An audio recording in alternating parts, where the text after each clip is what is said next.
Social media पर कभी भी आप किसी भी एयरलाइन का ट्विटर हैंडल खोलोगे या फिर उसको सिर्फ सर्च बार में भी डालोगे, तो 1, 2, 3 ऐसे तो ट्वीट्स आपको हाथों-हाथ उसी वक़्त नज़र आ जाएँगे जिसमें कोई ना कोई गलती निकाली गई होगी। फिर चाहे उनके स्टाफ की कमी हो या फिर उनके जो अरेंजमेंट्स की कमी हो या फिर फ्लाइट डिले हो रही है, उसकी कमी हो। कोई ना कोई ऐसा ट्वीट आता ही है, लेकिन जब कोई बड़ी फ़ेमस पर्सनैलिटी ऐसा कोई ट्वीट करती है, तो उसका जो इम्प्रेशन होता है वो बाकी सब के ऊपर भी काफ़ी तगड़ा पड़ता है। अब ऐसे ही क्या हुआ, ऐसे ही जो हमारी अभी मनाला चोपड़ा जो आई थी लास्ट सीज़न में बिग बॉस के, उन्होंने एक ट्वीट किया अकाशा एयरलाइंस को लेकर कि भाई अकाशा एयरलाइंस का जो स्टाफ है वो काफ़ी ज़्यादा रूड है, उनका जो बिहेवियर है काफ़ी ज़्यादा खराब है और मैं सच बताऊँ, मेरा बहुत खराब एक्सपीरियंस था अकाशा एयरलाइंस में। ठीक है। इतना था कि भाई रूड बिहेवियर है और रूड बिहेवियर की वजह से उनको अकाशा एयरलाइंस का नहीं पसंद आया एक्सपीरियंस। ठीक है।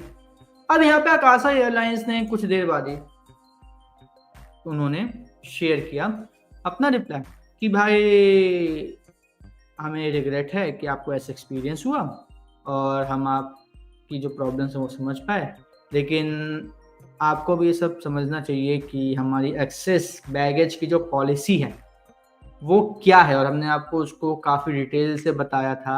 बट हम लोग एक्सेस बैग की जो फ़ीस है वो वेव ऑफ नहीं कर पाएँगे, हम उसको हटा नहीं पाएँगे।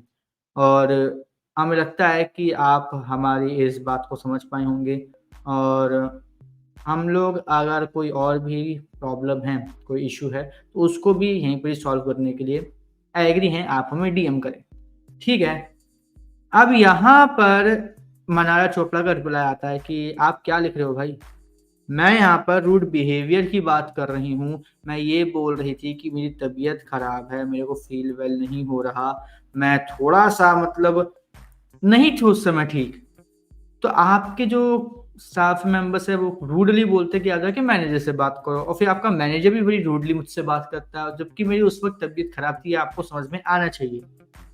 अब यहाँ पे अगर आप नोटिस करो तो मनारा सिर्फ़ और सिर्फ़ एक ही बात के बारे में हर एक ट्वीट में रिपीट कर रहे हैं कि आपके स्टाफ का बिहेवियर रूड था। बस। अकाशा यहाँ पे क्या कर रही है?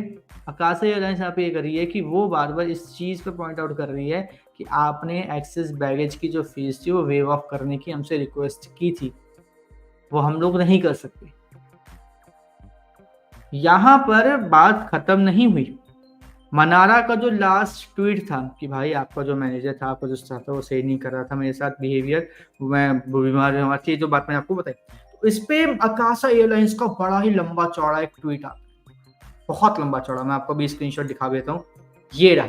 अब इस स्क्रीनशॉट में अगर आप पढ़ेंगे तो आपको शायद समझ में आने लग जाएगा कि क्या है, कि इसमें जो अकाशा एयरलाइंस उन्होंने ये लिखा कि देखो भाई आप जो बैगेज था उसका जो वेट था वो 15 किलोग्राम से ज़्यादा था और आप बार-बार इस चीज़ पर इंसिस्ट कर रही थी कि प्लीज़ इसका जो एक्सेस अमाउंट बन रहा है उसको आप वेव ऑफ कर दो। हमारी टीम ने रिक्वेस्ट की कि भाई हमारी एयरलाइंस की कुछ पॉलिसीज़ हैं, इसलिए हम इसको वेव ऑफ नहीं कर सकते।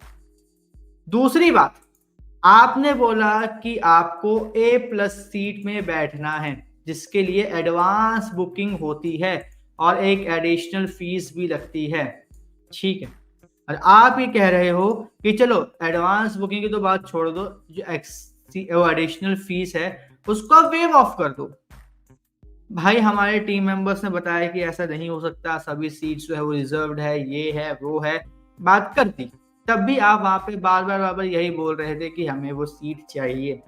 लेकिन हमें जब पता चला कि आपकी तबीयत खराब है, तो हमने आपको अकोमोडेट किया इमरजेंसी रो सीट में, जो कि एक ए प्लस सीट है और उसमें काफ़ी ज़्यादा लेग स्पेस और कम्फर्ट भी है। यहाँ पर क्या मनारा चोपड़ा को एक तरीके से डिफेम नहीं किया एयरलाइंस ने? हाँ, ये जो बात है, ये बाद की बात है। भाई आप जो अमाउंट है वो वेव ऑफ करने की बात कर रहे हो बैगेज की, या फिर जो सीटिंग एरिया में आप बोल रहे हो कि ए प्लस सीट चाहिए, वो बाद का मैटर है, क्योंकि अकाशा एयरलाइंस से इस बारे में मनारा चोपड़ा ने बात कही ही नहीं। उन्होंने ये बोला कि आपका और आपके स्टाफ का जो बिहेवियर था वो काफ़ी ज़्यादा रूड था। तो अब रूड बिहेवियर का जवाब अकाशा एयरलाइंस को उस रूड बिहेवियर वाले टॉपिक पर ही देना चाहिए था, ना कि आप उस टॉपिक को घुमा-फिरा के आप कहीं न कहीं कैसे न कैसे घुमा के मनारा को ही डिफेम कर रहे हो। हाँ, अगर यहाँ पे मनारा बोलती कि भाई जो मेरा एक्स्ट्रा लगेज था वो आपने नहीं उसका अमाउंट वेव ऑफ किया, फिर आपने मुझे ए प्लस सीट नहीं दी, तो समझ में आता है कि हाँ भाई अकाशा एयरलाइंस इसका रिस्पॉन्स जो है वो इस तरीके से दे जैसा अभी दिया है। बट यहाँ पे जब वो उस टॉपिक पे बात ही नहीं हो रही, सिर्फ बात हो रही है रूड बिहेवियर की, तो क्यों रूड बिहेवियर को इतना ज़्यादा इग्नोर किए अकाशा एयरलाइंस और सारी बातें घुमा फिरा के मनारा चोपड़ा के ऊपर ही डाल दी। Well according to me Manara Chopra को डिफेम करने का बहुत बहुत बहुत बड़ा एक मैं बता सकूं कि तरीका है और आकाशों को अपनी इज्जत बचानी थी, इस तो उन्होंने यह हथकंडा आजमाया है। बाकी आप हमें कमेंट करके जरूर बताइएगा कि आपका इस पर क्या कहना है। इस तरीके की हर एक अपडेट से जुड़े रहने के लिए चैनल को सब्सक्राइब कर लीजिए, बेल आइकन को दबा लीजिए ताकि आपसे मिस ना हो हमारा कोई भी लेटेस्ट